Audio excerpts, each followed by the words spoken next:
In today's video, I'm going to teach you how to adjust your cursor size in a Microsoft Word document in a quick and effective way. We all know that customizing our experience in Microsoft Word can really make a difference in productivity and ease of use, and adjusting the size of your cursor is one of those small changes that can enhance your workflow. So let's jump right into it.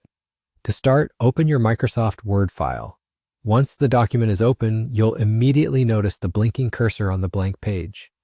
This is your standard starting point for any work you're about to do in Word, but sometimes the default size of the cursor might not be to your liking, especially if you're working on a device with varied screen resolutions or if you have specific accessibility needs. Now, when it comes to adjusting your cursor size, the trick is to focus on the font size. Yes, you heard it right. Changing the font size directly impacts the size of your cursor. This may seem like a small adjustment, but it can significantly improve your overall experience, particularly if you're working on a smaller display or need a clearer point of reference when typing. To make the cursor smaller, you simply need to decrease the font size.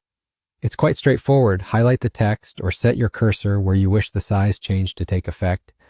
Then navigate to the font size settings in your toolbar. You'll typically find this setting near the top of your Word window. Adjust the font size by selecting a smaller numerical value.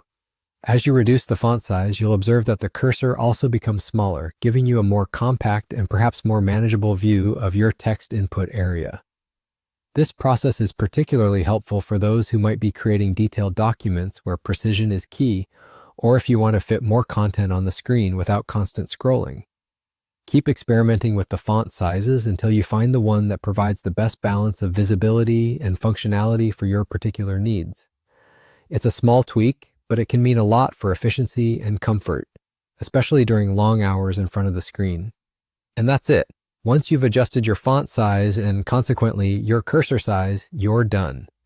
It's a simple change, but by making the cursor size something that better suits your personal use case, you can ensure that your workflow in Word is just a bit more tailored to your preferences.